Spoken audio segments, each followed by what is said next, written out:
अस्सलाम वालेकुम। मेरा नाम है मोहम्मद दानियाल रज़ा और आज हमारा टॉपिक है, उसके हिसाब से हम देखेंगे इंटरव्यू की प्रिपरेशन के लिए सॉफ्टवेयर प्रोजेक्ट मैनेजमेंट के लिए। तो हमारा क्वेश्चन पूछा जा सकता है आपसे, what kind of document do you need during project initialisation, यानी आपको कौन कौन से डॉक्यूमेंट्स की ज़रूरत पड़ सकती है जब आपका प्रोजेक्ट शुरू होने वाला होता है। तो आप आंसर करेंगे। सबसे पहले आता है प्रोजेक्ट प्रपोजल। सही है, पहला आपका ऑप्शन है project proposal. Project proposal is a pre project document that recommend या प्रोजेक्ट फॉर इनिशियलाइजेशन। स्टार्ट होने से पहले ही आप एक प्रपोजल देते हैं कि ये मेरा प्रोजेक्ट होगा, यानी ये प्री प्रोजेक्ट डॉक्यूमेंट है। डॉक्यूमेंट आप प्रोजेक्ट से स्टार्ट होने से पहले देंगे।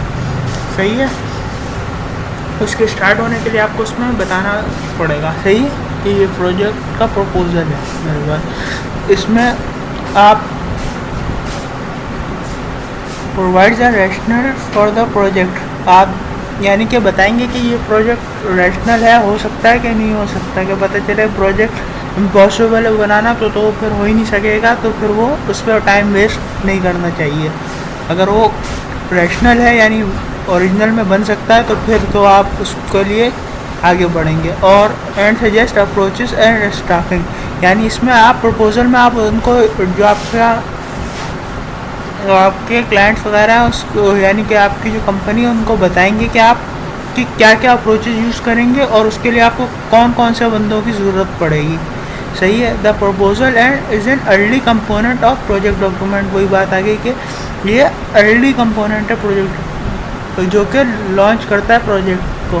सही है, it does not necessary consider or incorporate the entire technical solution for the project. इसमें पूरा सोल्यूशन तो नहीं होता, लेकिन बेसिकली आप बता रहे होते हो कि आपको क्या क्या चीज़ों की ज़रूरत है और क्या क्या ये पॉसिबल है कि नहीं है, और इसमें किस तरह काम होगा और कौन सी अप्रोचेज यूज़ की जाएंगी। But does offer a suggestion that the project is appropriate. वही बात आ गई कि ये प्रोजेक्ट हो सकता है या नहीं हो सकता, क्या नेसेसरी है, क्या ज़रूरी है करना या नहीं करना, और वर्थवाइल है, यानी कि इसका फ़ायदा भी होगा, ये प्रोजेक्ट बन भी पाएगा या नहीं।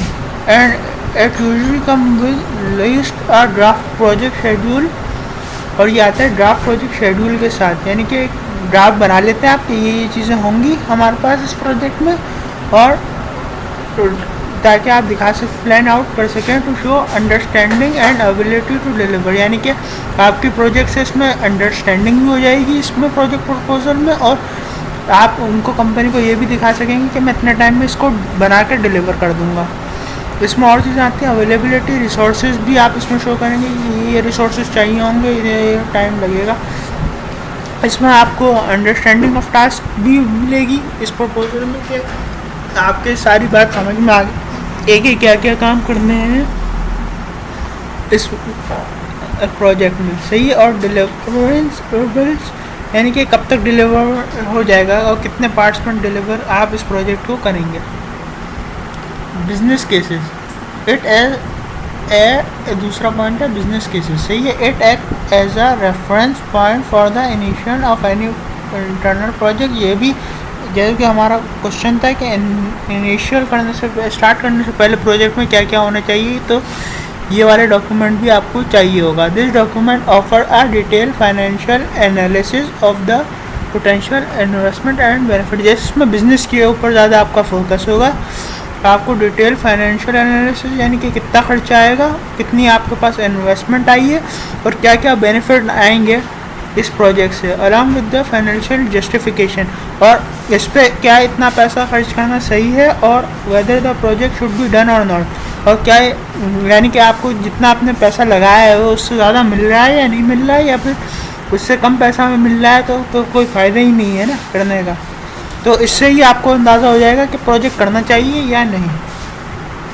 तीसरा है आपका point agreement. Agreement first document होता है refers to understand more about, इससे जो प्रोजेक्ट मैनेजमेंट है उसको और अंडरस्टैंड हो जाएगा प्रोजेक्ट के बारे में। It is the contract sign with the client and outline the scope, time, cost and terms condition. अच्छा, ये क्लाइंट के साथ साइन होगा, इससे आपको इस प्रोजेक्ट का स्कोप पता चल जाएगा कि कितना काम करना है, कितना वक्त लगना है, क्या उस पर खर्च करेगा क्लाइंट, और टर्म्स और कंडीशन जो आपके और क्लाइंट के बीच में अग्रीमेंट होगा, और जो परफॉर्मेंस क्या होगी, और requesting between the performing and the requesting organisation, यानी कि जो ऑर्गेनाइजेशन और क्लाइंट के बीच में अग्रीमेंट होगा उसके बारे में आपको पूरी मालूमात होगी। ये वाला भी आपको चाहिए होगा डॉक्यूमेंट। कॉस्ट केस जो है वो बिजनेस केस के अंदर से ही निकलता है। ये cost case provide detail cost justification for moving forward with the product, यानी कि आप जस्टिफाई करते हो कि इतना पैसा खर्च करूँगा तो कुछ ना कुछ प्रोजेक्ट में से काम का निकलेगा या नहीं निकलेगा, इतनी यानी कि वो अपनी कॉस्ट पूरी कर पाएगा या नहीं कर पाएगा। Highlight the financial and the support data source, वही बात कह रहे हैं कि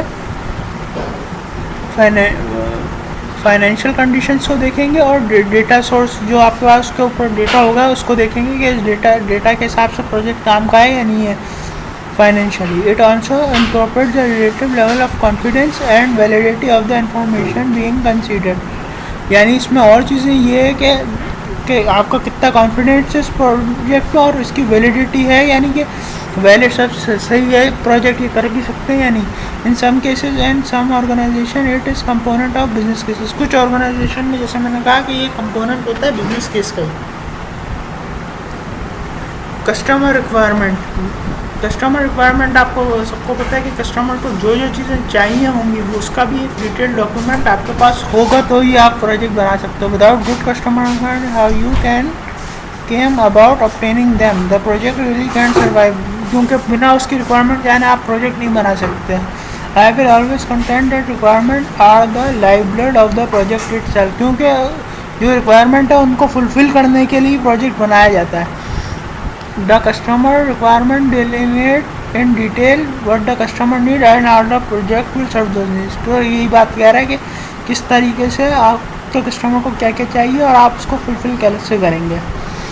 Requirement represent a detailed breakdown of the customer expectation for the project, यानी इसमें आप ब्रेक डाउन करोगे कि क्या क्या कस्टमर चाहता है इस प्रोजेक्ट से।